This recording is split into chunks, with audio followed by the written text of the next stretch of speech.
Boa noite.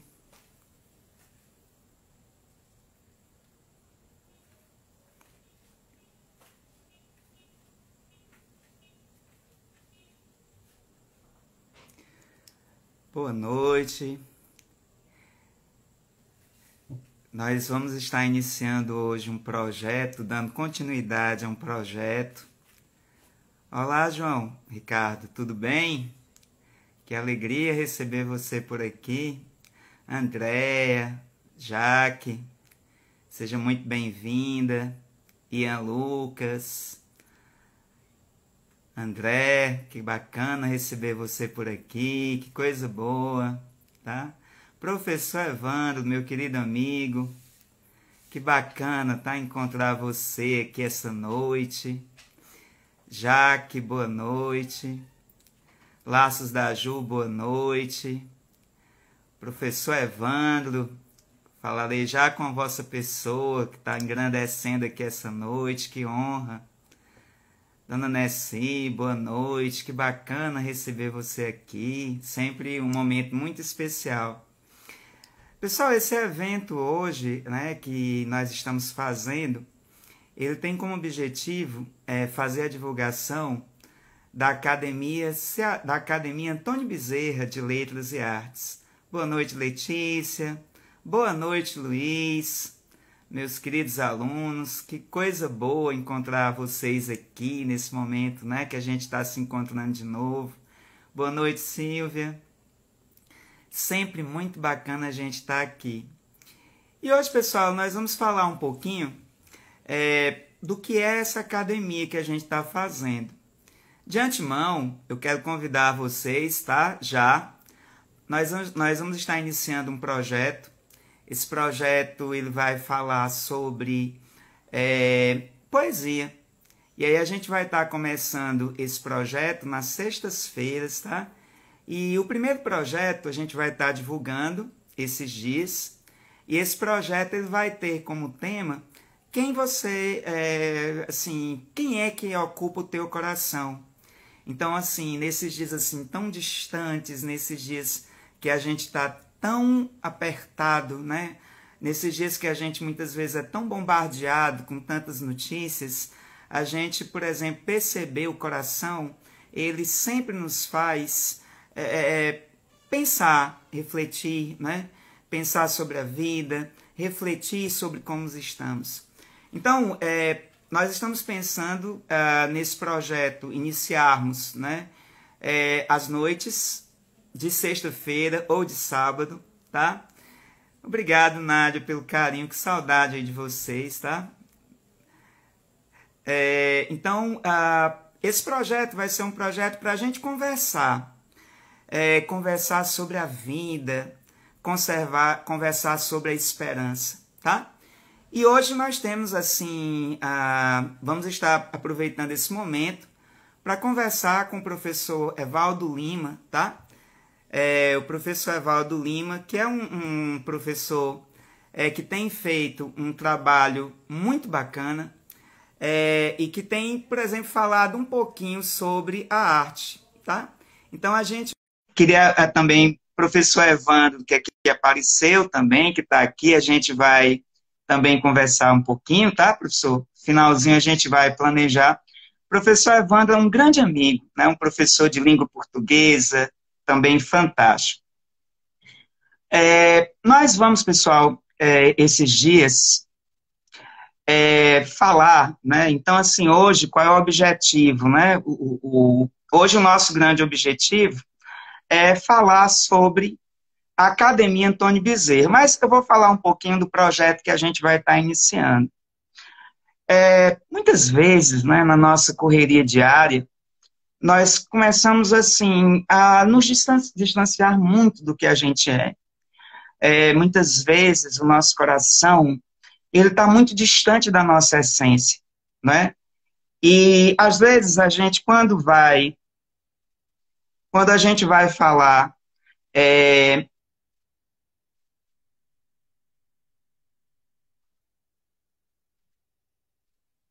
Pronto, que nosso convidado está chegando, a gente está tentando aqui colocá-lo, tá? E aí, enquanto ele vai conseguindo aqui fazer a entrada, nós vamos conversar. Boa noite, professor Evaldo. Se quiser entrar conosco, pode fazer já a entrada, tá bom? Mandei já o convite.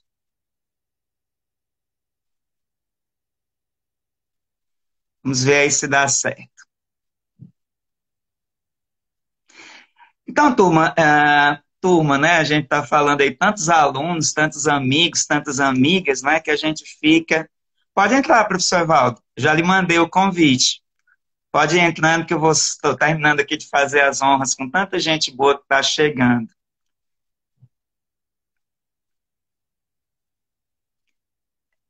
Então, enquanto o professor Evaldo vai entrando, é, nessa correria diária, a gente precisa.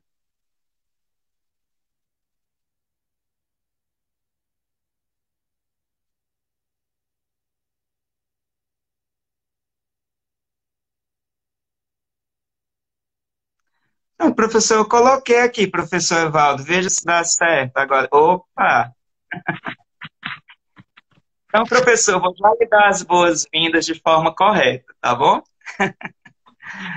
Então, meus queridos, vendo aqui a professora Irani, o Tássio, né, o Odilon, né, quanta gente boa entrando. Mas a Academia Antônio Bezerra de Letras, ela nasce de um projeto. Um grupo de professores começa a conversar, começa a lançar livros e começa a falar de coisas boas. Do mesmo jeito que existem pessoas que se alimentam de armas, existem pessoas que se alimentam de ódio, existem pessoas que se alimentam de sofrimento, existem aqueles que que resistem, né? Aqueles que se alimentam de arte, aqueles que se alimentam de esperança. Os ditadores, os que odeiam, eles são esquecidos, mas os que amam, quem não lembra dos poemas de Mayakovsky, quem não lembra dos poemas de Caio Abreu, quem não lembra da poesia de Vinícius para a pessoa amada. E aí a academia, então, ela nasce com esse objetivo. Um grupo inicial, Ivan, professor Nonato, Jaqueline, Luísa, tá? E desse projeto a academia ela tem crescido e ela tem conseguido agregar muitas pessoas bonitas de coração, porque a beleza do corpo, ela é bacana. Eu mesmo sou muito bonita, eu reconheço, assim, eu estou me olhando aqui, eu digo, poxa, que pessoa bonita, que cara bacana, que velhinho charmoso. Mas, na verdade, essa beleza passa. E no final das contas, o que fica é a beleza do coração. Você semear a esperança, você semear a felicidade. E a arte, ela tem essa possibilidade. No nosso primeiro evento, nós trouxemos o Pingo de Fortaleza, um amigo também muito bacana. O Pingo, todos os dias, ele faz uma live. Essa live, ele disponibiliza suas canções, cada canção mais bonita do que a outra. E na academia, a gente tem conseguido se encontrar para falar de livros, para falar de leituras, não é? E nessas últimas semanas, a gente teve alguns poetas que entraram, a gente teve o professor Evandro, nós tivemos também outro colega de nome Evandro, o professor Evandro Menezes, que lida com cinema, que faz trabalhos fantásticos de língua portuguesa, que fará parte de uma das nossas lives. Nós tivemos o Tom, que foi um poeta também, que a gente estava adormecido com a poesia está voltando. E hoje nós temos a grande satisfação, né, de, como acadêmicos, estar aqui essa noite com o professor Evaldo. A gente poderia apresentar o Evaldo como um político, eu poderia dizer, seria um vereador, seria um secretário, mas aí a gente estava colocando o cargo na frente do que é mais importante.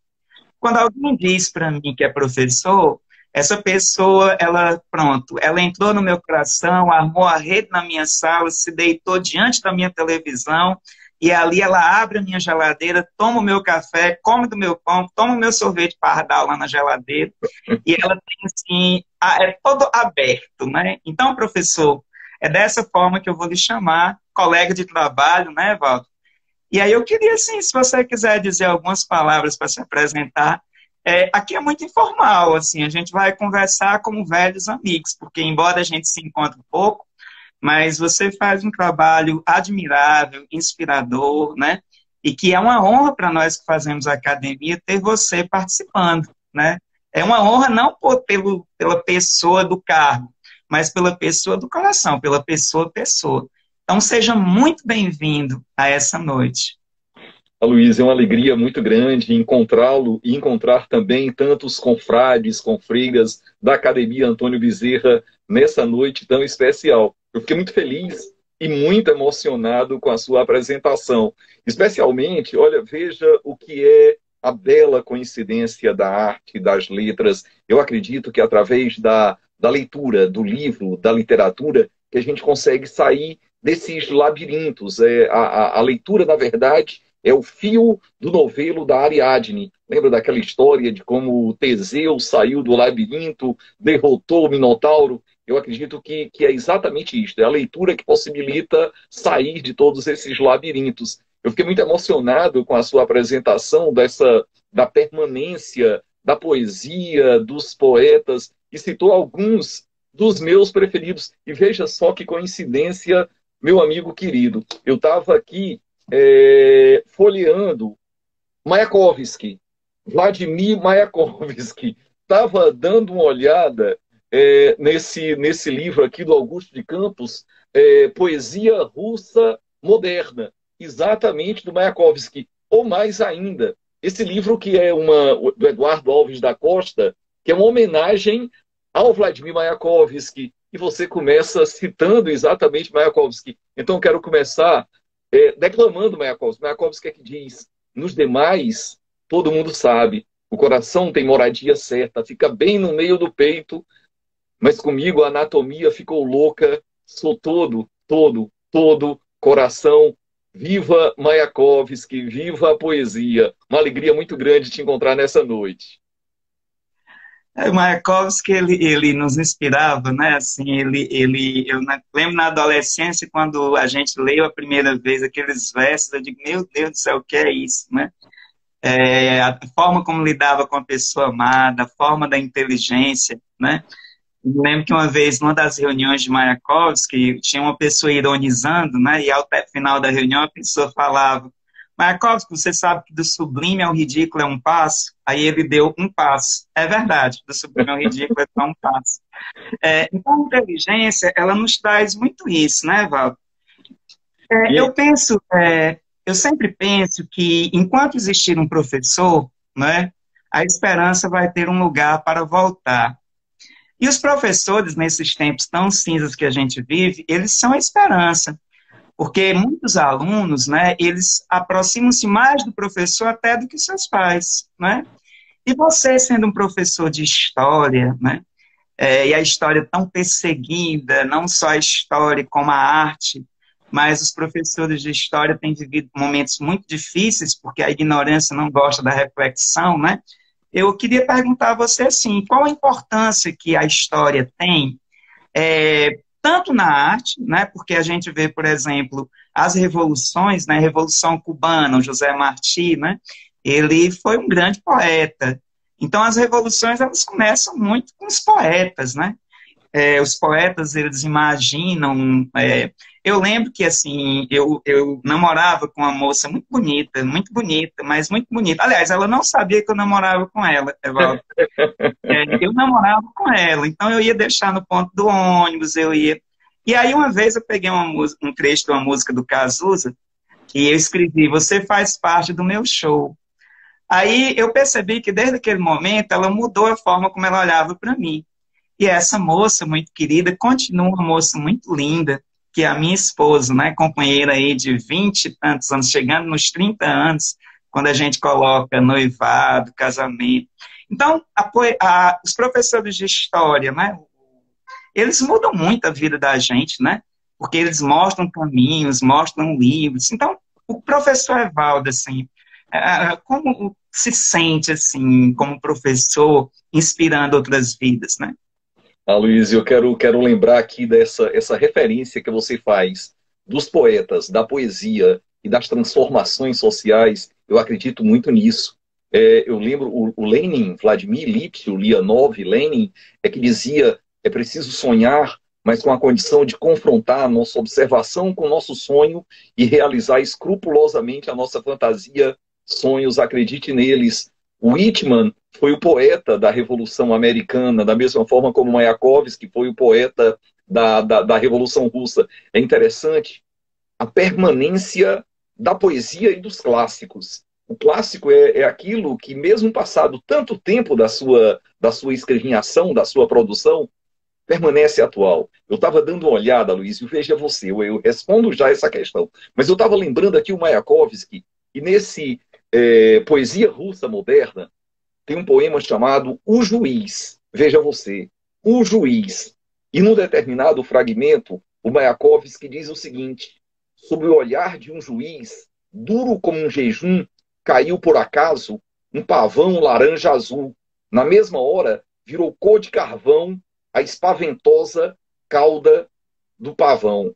Virou cor de carvão a espaventosa cauda do pavão. Eu fico pensando aqui, amigo Aloysio, juiz, no momento em que a sociedade brasileira, ontem a gente parou, né? O país parou para acompanhar, veja você, uma sessão da terceira turma do STF, do Supremo Tribunal Federal, que iria analisar a suspeição do juiz Moro. Nós que acreditamos no Estado democrático de direito, nós que acreditamos nas instituições, na arte, na ciência, que acreditamos na vida e na liberdade e na democracia, a gente ansiava por aquele momento. E era o momento em que estava sendo julgado a suspeição de um juiz. A maior crítica que se pode fazer a um juiz é um juiz telado, é um juiz não prezar aquilo que é fundamental no devido processo legal, né, do contraditório, da ampla defesa, do juízo natural, mas a imparcialidade do juiz. E o que a gente viu, um juiz que desmoronava, e vendo aqui o Mayakovsky ridicularizando a figura de um juiz. Eu acho que esse juiz ridículo talvez seja aquele ex-juiz lá da vara de Curitiba. A história serve exatamente... Eu não acredito que a história se repita. Você citou o Cazuza, deixa eu citar o Cazuza também. O Cazuza tem uma canção que ele diz, a canção chama O Tempo Não Para, em que ele diz: eu vejo o futuro repetir o passado, eu vejo um museu de grandes novidades, o tempo não para. O Marx, no 18 Brumário, no livro 18 Brumário de Luiz Bonaparte, o Marx diz que Hegel costumava afirmar que a história ocorre, por assim dizer, por duas vezes. Esqueceu de acrescentar que uma vez em forma de tragédia e outra vez em forma de farsa. Os homens fazem a sua própria história, mas não a fazem como querem. Não a fazem sob circunstâncias da sua escolha. A tradição de um passado morto oprime como um pesadelo o cérebro dos vivos. Tem um outro poeta, aqui mais perto da gente, lá do Maranhão, que é o Ferreira Goulart, e o Ferreira Goulart tem um poema belíssimo. O Ferreira Goulart diz assim: e a história humana não se desenrola apenas nos campos de batalhas e nos gabinetes presidenciais. Ela se desenrola também nos quintais, entre plantas e galinhas, nas ruas de subúrbios, nas casas de jogos, nos colégios, nos prostíbulos, nas usinas, nos namoros de esquina. Disso eu quis fazer minha poesia, dessa matéria humilde e humilhada, dessa vida obscura e injustiçada.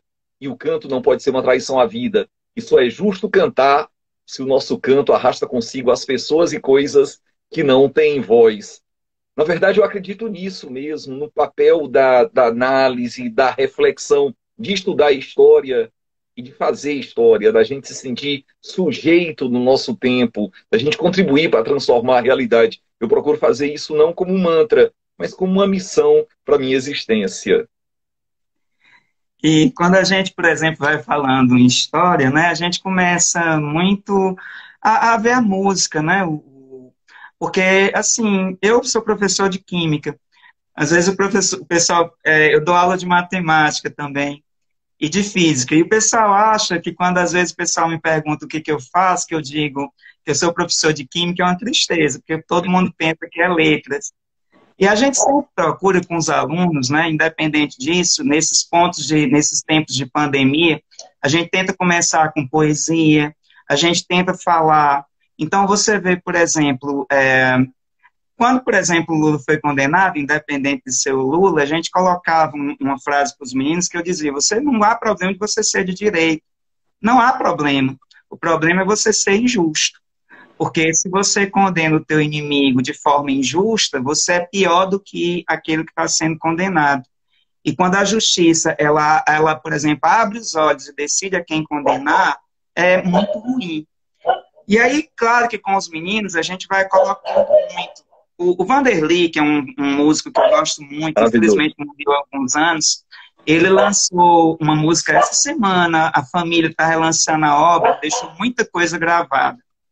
E há uma canção que diz assim: nem tudo são flores, o mundo também é feito de dores. Todo mundo quer mudar o mundo, mas alguém precisa sonhar, né? E aí ele vai falando das contradições, que muita gente quer mudar, mas você não quer sofrer pela mudança. Tem uma parte que eu acho muito bacana, ele diz assim: todo mundo quer dormir juntinho, mas ninguém quer acordar com o ronco.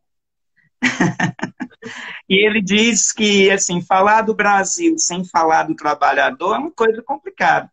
E isso a gente vai ter Chico Buarque, a gente vai ter Belchior, né? Que a gente vai ter poetas que não se renderam e que poderiam estar, por exemplo, assim, que não se renderam. Então é muito bacana a gente ver a Bethânia elegantemente, a gente vê Caetano elegantemente, a gente vê pessoas que não abrem mão de desejar um país melhor. E dentro disso, eu imagino que os livros, eles transformam muitas nossas vidas, né? Uma academia, por exemplo, ela tem que gostar dos livros, ela tem que também, nós não podemos desprezar os novos autores. A gente tem autores muito bons, fazendo uma arte muito boa. E nós temos poetas, nós temos artistas também muito bons, né? Muito bacana. A gente coloca, eu acho muito engraçado, né, Valdo, quando, por exemplo, a gente considera Machado de Assis ultrapassado. Aí nos Estados Unidos, você pega o Machado, as edições se esgotam, e aí a gente percebe que o Machado não é do ultrapassado, né? Então, eu te pergunto assim, tem um livro que eu recomendo para os meus alunos, que eles não podem morrer sem ler, que é A Última Grande Lição, que é um encontro de um professor com um aluno, e aí eles tinham muita paixão um pelo outro, prometem não se separar, mas se separam pelo ativismo. E quando eles retornam, o aluno, quando descobre o professor, foi numa entrevista como a gente está aqui. E esse professor está com aquela doença que vai tirando os teus movimentos, né? E aí ele vai morrer, e aí eles tentam reencontrar o professor, reencontra. E nessa lição, nas lições, ele pergunta: professor, esses últimos dias você quer ensinar a gente a morrer? Ele disse: é doido. Eu, sendo professor, vou ensinar ninguém a morrer, eu vou ensinar a viver, né? E aí ele fala sobre casamento, sobre morte, sobre dores.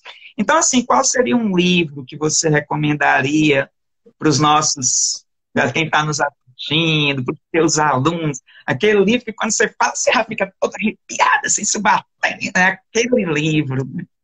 Ah, meu amigo Aloysio, sabe aquela antiga canção do Zé Rodrigues, que fala da casa no campo, meus discos e livros e nada mais, eu quero uma casa no campo onde eu possa ficar do tamanho da paz.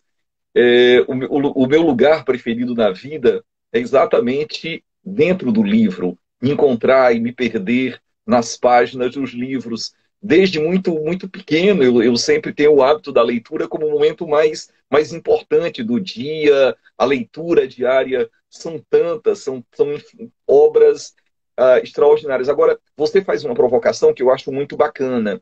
É necessário que a gente tenha a permanência dos clássicos, né? Guimarães Rosa, Machado de Assis, o nosso Alencar e o mito fundador do Ceará. Eu adoro a história do mito da Iracema, né? Iracema, na verdade, é um anagrama de América. Cada letra de Iracema, se você mistura as letrinhas de Iracema, significa América. Quando Alencar fala no romance da Iracema, quando o guerreiro branco teria desvirginado a Índia Iracema, que tinha um cabelo mais negro do que a asa da graúna, é o mito da formação do surgimento do primeiro cearense, né? O Moacir, o filho da dor, o guerreiro branco Martins Soares Moreno, que desvirgina, que conquista o espaço cearense. A história é muito bacana. Essa semana eu vi uma crônica do Lira Neto. Eu estou ansioso aqui para ler o último livro do Lira Neto, Arrancados da Terra, que fala sobre a saga dos judeus que vieram para cá e depois emigraram para os Estados Unidos e fundaram Nova York, e o Lira Neto é extraordinário. Eu vou fazer uma provocação, depois eu vou mostrar esse vídeo aqui para ele. Esse não é o livro preferido do Lira Neto. O Poder e a Peste, a Vida do Rodolfo Teófilo. O Lira Neto já escreveu inúmeras obras importantes, né? Biografias importantes, do samba passando pela trajetória da Maísa, o próprio José de Alencar, e Castelo Branco, e Getúlio Vargas. O Lira Neto, eu acho que hoje é o mais importante biógrafo do Brasil. E, para o nosso orgulho, é cearense. A gente está vivendo um momento muito especial da produção literária aqui do Ceará. E eu gosto muito desse livro. Esse livro é uma biografia do Rodolfo Teófilo, O Poder e a Peste, de como o Rodolfo Teófilo é que dizia, ele nasceu num navio vindo de Salvador para cá, então ele não nasceu no Ceará. E o pessoal dizia, Rodolfo Teófilo nem cearense é. E ele dizia, eu sou cearense porque eu quero. Eu sou cearense porque eu quero. Rodolfo Teófilo, as pessoas às vezes não sabem. Sabe aquela canção que o Caetano Veloso, você citou o Caetano Veloso agora, que o Caetano Veloso fez quando visitou Teresina e tomou uma cajuína com o pai do Torquato Neto e compôs uma canção chamada Cajuína, Existirmos, a que será que se destina? Pois quando tu me deste a rosa cristalina, a cajuína cristalina em Teresina, aquela canção lá. Gente, quem inventou a cajuína foi o Rodolfo Teófilo. Rodolfo Teófilo inventou a cajuína. Rodolfo Teófilo enfrentou com muita coragem o negacionismo da oligarquia dominante do Ceará, do Nogueira Scioli. Nogueira Scioli que dominou o Ceará de 1896 a 1912, através da repressão, da violência, do nepotismo, da corrupção, da violência, e combatia a vacina. Olha só, combatia a vacina. O velho Nogueira Scioli, o coronel Nogueira Scioli, podia ser um capitão, mas era um coronel Nogueira Scioli que combatia a vacina. E o Rodolfo Teófilo produzindo vacina e salvando as vidas das pessoas aqui no Ceará. O nosso Rodolfo Teófilo foi um dos fundadores da padaria espiritual. Quer dizer, a biografia aqui escrita pelo Lira Neto, foi primeiro, acho que um dos primeiros livros do Lira Neto. Eu acho que é um livro que as pessoas precisam conhecer mais. Não é o livro preferido do Lira Neto, mas as pessoas precisam conhecer mais. Mas é muito bacana. A gente fica tão viciado nessas coisas. Eu moro aqui na Barra do Ceará. Aí alguém vai passando as histórias, a gente não está citando os nomes, que vai passando muito rápido, mas eu estou lendo, pessoal, agradeço muito a cada um, a cada uma, amigos, amigas preciosas, alunos, alunas, né? Pessoal que está dando uma passadazinha, a gente está aí já quase meia hora, né? Como passa rápido, né? Mas assim, a história do Ceará, a história cearense, ela é uma história muito bonita. E é uma pena que, infelizmente, a gente, por exemplo, tem o Ayrton de Farias, que escreve muita coisa sobre o Ceará, meu vizinho aqui da Barra do Ceará. Começamos a trabalhar quase juntos, né? Tem uma aluna aqui nossa, a Adriana, que está subindo, que foi desde aqueles velhos tempos, era muito engraçado. E o Ferroviário é uma paixão, né? Tem umas histórias. A Barra do Ceará, ela é linda. Um dia desse, aconteceu um episódio muito engraçado. Eu estava assistindo, Evaldo, da Rádio Universitária, que eu gosto muito, e era um programa com o Nelson Augusto. E ele estava entrevistando um colega nosso, né? E aí esse colega, não vou citar aqui o nome, porque ele é muito engraçado essa história. E tem um erro grande nessa história, mas eu achei bacana. Então ele começou, na verdade, eu fiquei amigo depois, né? Na época do programa eu não o conhecia. Mas aí ele estava conversando com o Nelson, e aí caiu numa história da pessoa que não sai do seu bairro. E ele dizia assim, por exemplo, lá no meu bairro, né, lá na época, a minha mãe mora na Leste-Oeste, eu moro na casa da minha mãe. Na verdade, a minha casa aqui é a casa dos meus filhos, né? Mas a casa da gente é a casa dos nossos pais, né? E ele falando que eu disse, tem um professor lá na Leste-Oeste que é rico. Aí poxa, um professor que é rico, né? E esse professor nunca saiu do bairro, é uma inspiração. Aí eu digo, poxa, que bacana, né? E ele é o professor Aloysio, tem um curso. Eu digo, poxa, sou eu. Então, assim, o ser rico é muito engraçado, né? Ser rico. Mas eu achei assim, se for de sonhos, né? A gente é muito rico. De espírito. E os meninos, os alunos, por exemplo, às vezes eles nos pegam de surpresa, às vezes eles trazem uma canção, eles leem um poema. Essa semana alguns leram um poema, estão com as turmas novas, eles descobriram um poema. Aí eu te perguntaria, o bairro que a gente mora, ele é sagrado, né? E muitas vezes a gente não conhece muito o nosso bairro, porque a gente tem medo de andar no bairro. Na realidade, o medo ele se justifica em parte, mas ele também se justifica de forma exagerada. Assim, a gente não vai sair na rua e todo mundo vai matar. Não, a coisa também não funciona desse jeito. E a gente tem percebido que as pessoas elas têm gostado muito de utilizar a bicicleta. E eu vejo que às vezes você anda de bicicleta e as bicicletas elas chegaram em alguns bairros nobres, chegaram também, estão chegando nos bairros. Eu não gosto desse nome periferia. A prefeita, na época, a prefeita Luziane Lins, ela, por exemplo, Vila do Mar tinha um espaço para bicicleta também. Então, a gente vê que teve uma semente, ela foi continuando. Aí a gente vai andando ali, passando pelo Dragão do Mar, que tem uma história muito bonita. E muitas vezes o pessoal diz assim, o que é Dragão do Mar, né? O Dragão do Mar foi quem? Foi o quê? Aí eu queria que você juntasse assim, duas coisinhas. E, por exemplo, o que é andar de bicicleta? Para um professor, por exemplo, tem muitas respostas, né? Mas, assim, eu acho que é quase uma retomada de vida, né? Mas, assim, você teve essa oportunidade. E quando você está andando de bicicleta, você se inspira, porque você aprende a ver a cidade, né? E, emendando, o Dragão do Mar, assim, essa história do dragão, porque foi Jangadeiro, não foi Jangadeiro, não é porque a gente, o pessoal diz, foi Jangadeiro, foi... Tem uma história de muito bonita, assim, mas assim, você tem momentos muito tristes da história dele, né? O Khalil Gibran dizia que normalmente os pobres, eles tendem a matar os seus heróis, né? Os verdadeiros heróis, e endeusar os seus carrascos. E a gente vê muito isso. A gente é muito crítico com aqueles que fazem por nós e a gente é muito maleável com aqueles que, né? Então, vamos passear um pouquinho de bicicleta para chegar no Dragão. Vamos lá. Eu tenho muito orgulho de algumas missões que a vida me proporcionou. Um desses orgulhos, professor, eu fui o relator do Plano Diretor Cicloviário de Fortaleza. O Plano Cicloviário é esse documento aqui. Esse documento são centenas de páginas amplamente debatidas com a sociedade de Fortaleza e que prevê as ações de incentivo ao modal cicloviário nos próximos 15 anos. O objetivo é exatamente tornar Fortaleza a cidade mais ciclável do país. Eu apresentei na Câmara e depois conversei com o prefeito Roberto Cláudio o projeto Bicicletar. Roberto Cláudio tinha sido meu aluno. A Luiziane foi minha colega de faculdade, militamos juntos no movimento estudantil, e o Roberto Cláudio, veja que coisa curiosa, foi meu aluno em algum momento aí da nossa trajetória como professor. Curioso que eu acabei cumprindo missões em dois momentos diversos. Eu fui secretário de esporte na gestão da prefeita Luiziane. A gente tem muito orgulho, por exemplo, amigo Aloísio, do estádio Presidente Vargas naquela época, hoje cumpriu outra missão tão importante.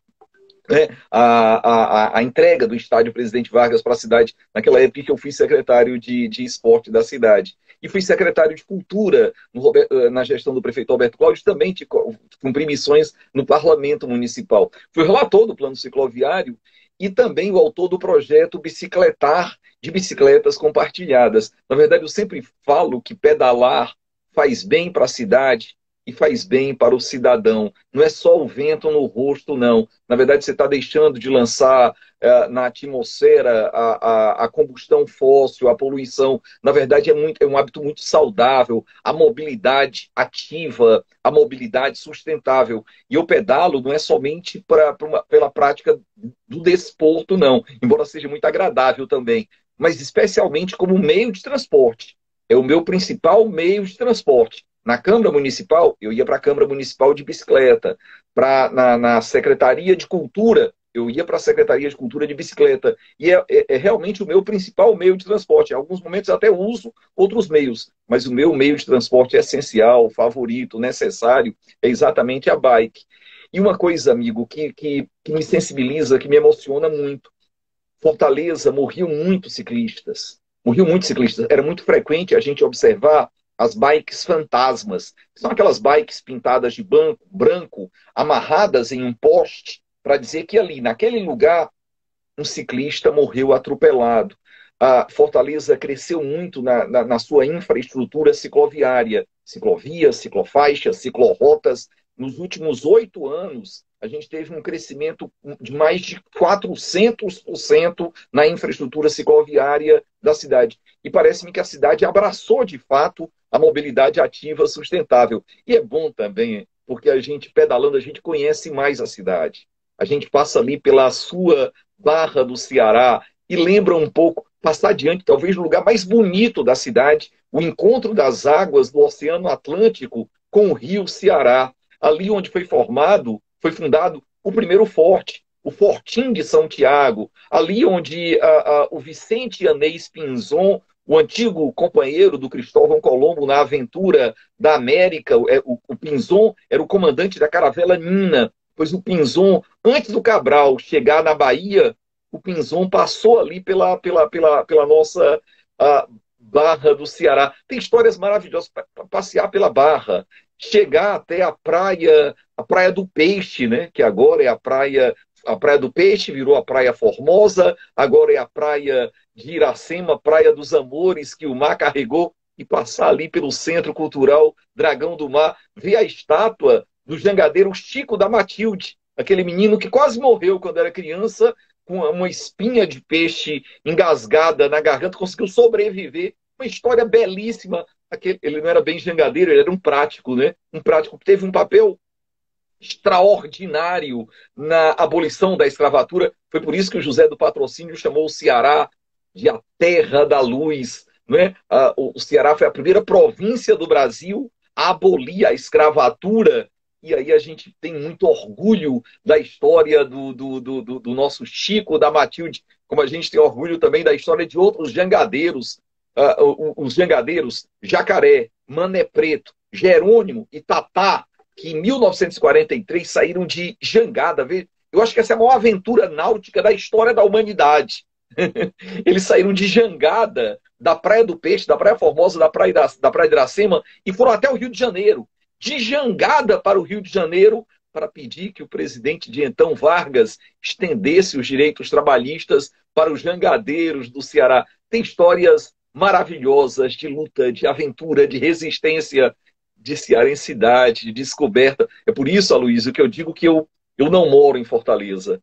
Eu namoro Fortaleza. E pedalar possibilita isso. Você está mais próximo da cidade, você enxergar com mais atenção as belezas e as contradições da nossa loura despousada do sol, como chamava o Paulo Sobre o pôr do sol, sobre o encontro da Barra do Ceará, é verdade. Eu converso aqui na minha casa, a gente conversa sobre morte também. E eu converso isso com meus alunos, converso com os meus filhos, e aí às vezes eu digo assim, não vamos falar disso, eu digo, vamos falar.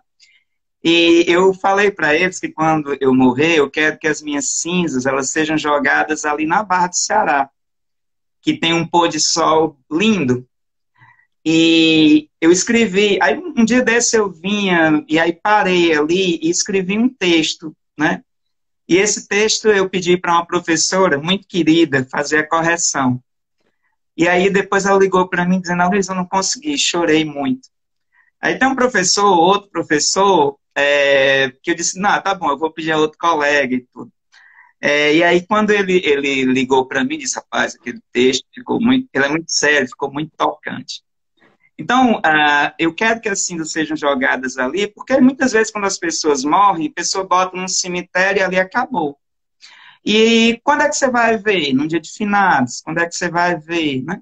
E eu quero que os meus filhos me vejam num lugar que eu amei, num lugar que eu fui feliz, num lugar que eu namorei, num lugar que eu achava lindo. Então, sempre que os meus filhos passarem ali, eles vão me ver. E vão dizer, poxa, meu pai está aqui nessas águas, né? E eu até me emociono quando eu penso nisso, porque a gente vê tanta gente querida, e nessas horas é a poesia que nos faz, que nos salva, né? A música que nos salva. A gente vê, por exemplo, canções do Oswaldo Montenegro que dizem assim: se nossa geração não quer sonhar, pois que sonha que há de vir, né? E a gente vê, por exemplo, a música cearense, tantos cantores, né? O próprio Pingo, Aproveite o Dia com Sabedoria. Você tem o Henrique Beltrão, um poeta maravilhoso, né? Escrevendo muitas coisas.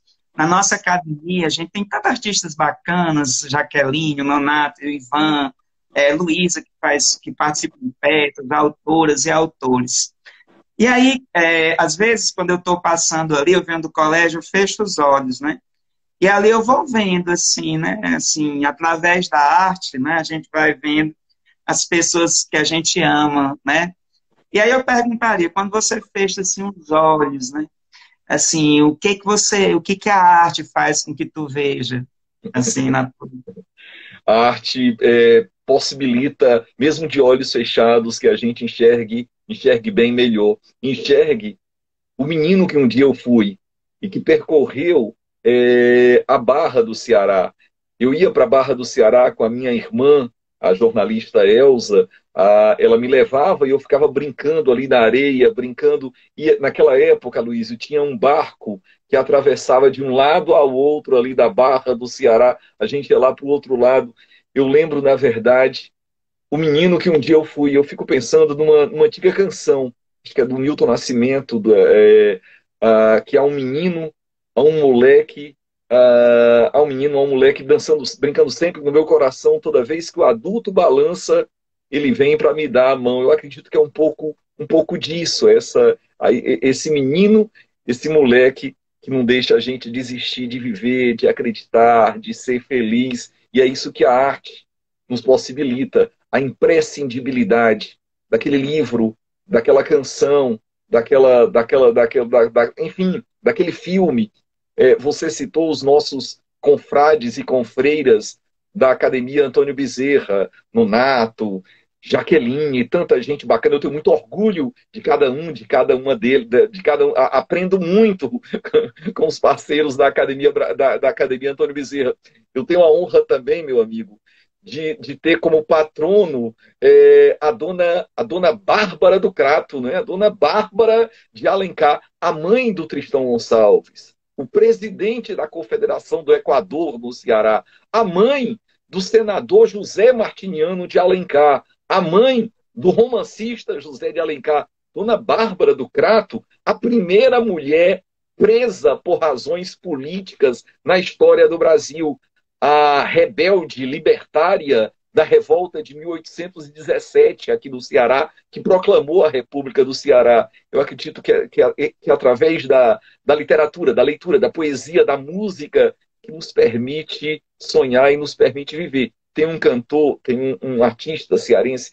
É bom essa conversa porque a gente vai abrindo aqui perspectivas para os muitos amigos, amigas que estão aqui nos acompanhando, e está passando aqui muitos amigos acompanhando o nosso bate-papo. Petrúcio Maia. Tem uma canção do Petrúcio Maia, Luísio, que chama Acorda, Sorri. Acorda, Sorri, que eu acho que dialoga com a canção Aproveite o Dia do nosso Pingo de Fortaleza. Eu acho que é isso. A arte nos possibilita sobreviver com dignidade, com beleza, mesmo em momentos tão difíceis. Meu querido, a gente precisaria de muito tempo para conversar, né?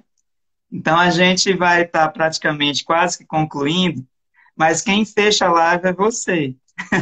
Então eu vou me despedir primeiro. Eu queria me despedir de cada uma que aqui esteve. Agradecer os que passaram, as mensagens que foram deixadas, tá? E eu queria lembrar, assim, queria agradecer demais, assim, esse aprendizado, essa conversa boa, né? Ela podia ir mais longe, né? Parece que tu tá morando aqui vizinho, aqui a minha casa, mas já está convidado para uma noite de poesia, quando esses tempos tão cinzas passarem. Quando eu paguei a minha casa, quando eu paguei o meu carro, eu disse, eu não compro mais um carro, não compro mais uma casa. E aí pedi demissão de vários colégios que eu trabalhava, diminuí muito o meu tempo de trabalho. Financeiramente, a gente ficou com a corda no pescoço. Mas aí outras pessoas na casa começaram a trabalhar, o meu filho mais velho também já ajuda. Inclusive, quando eu li esse texto para ele, da Barra do Ceará, ele bateu uma foto da Barra do Ceará linda, ele é um artista, canta muito, é engenheiro, também trabalha na prefeitura também, e é muito, muito feliz. Mas eu queria, todo mundo que vem para cá, que termina, a gente termina jogando uma praga no bom sentido. Então, meu querido amigo, a que eu vou jogar em você continue essa pessoa encantadora, inspire, a gente precisa de pessoas que inspirem, a gente precisa de pessoas que digam assim, não é todo mundo igual, a política pode ser boa, a educação pode ser boa, se nós não podemos realizar os nossos sonhos, mas a gente deixa descontados. Eu digo sempre para os meus alunos, os sonhos, eu não vou ver o país justo que eu quero, eu tenho a mínima certeza que eu não vou ver isso, mas isso não impede que vocês construam os meus sonhos, né? Vocês levem os sonhos. Essa semana a gente recebeu uma aluna nossa que é médica e ela disse, professor, eu sempre lembro de você, dentista, aliás, porque no meu consultório eu cuido de quem pode pagar, mas tem um dia que eu tiro para quem não pode pagar. Lembro demais aquelas aulas que você colocava. E então, assim, que a arte nos salve. Obrigado pela sua companhia tão agradável. E eu vou encerrar com um texto e passar para você encerrar. Ele diz para assim, sobre o livro da minha vida, escrevo todos os dias, de forma intensa e apaixonada. Nele estão minhas alegrias e tristezas, preciosamente anotadas. Não há páginas em branco, não há capítulos escritos por outras pessoas, embora muitos tenham sido inspirados por elas. Sou o senhor da minha história, sou o escritor do meu destino, e assim será, até a última página que nele existir, sem páginas ou rascunhos, com pressa, diante da minha brevidade, mas sem desespero, diante do inevitável seguir do tempo. Que a arte nos salve e que a gente possa ter outra conversa tão boa quanto foi a essa. Queria agradecer a todos da academia, a todos os meus alunos, os meus amigos, os seus amigos, você, e eu espero que a gente tenha levado assim, um pouco de alegria, um pouco de paz, um pouco de dessa coisa que só a arte é capaz de nos trazer. Muito obrigado, meu amigo. Uma honra ter participado com você nesse momento. Eu quero agradecer a cada amigo, amiga da Academia Antônio Bezerra de Artes e Letras, uma noite muito especial. E como faz parte do espírito dessa academia e deste encontro, quero terminar citando um poema do Eduardo Alves da Costa, desse livro aqui, No Caminho com Mayakovsky. O poema diz assim, na primeira noite, eles se aproximam e colhem uma flor do nosso jardim e não dizemos nada. Na segunda noite já não se escondem, pisam as flores, matam nosso cão e não dizemos nada. Até que um dia, o mais frágil deles entra sozinho em nossa casa, rouba-nos a lua e, conhecendo o nosso medo, arranca-nos a voz da garganta. E porque não dissemos nada, já não podemos dizer mais nada. Eu adoro esse poema porque, na verdade, é o nosso dever da indignação, da esperança de acreditar que as coisas podem e devem mudar. Parafraseando Belchior, você não sente nem vê, mas eu não posso deixar de dizer, meu amigo, que uma nova mudança em breve vai acontecer. Eu, na verdade, estou com muita esperança nesses dias, mesmo nesses tempos tão difíceis. Os ventos que sopram são ventos de esperança, de mais luta por justiça social, de mais pão e poesia que sejam repartidos por igual. Grande abraço, meu amigo. Foi um prazer muito grande. Prazer foi meu. Boa noite, pessoal. Boa noite, meu querido. Até a próxima. Tchau, tchau.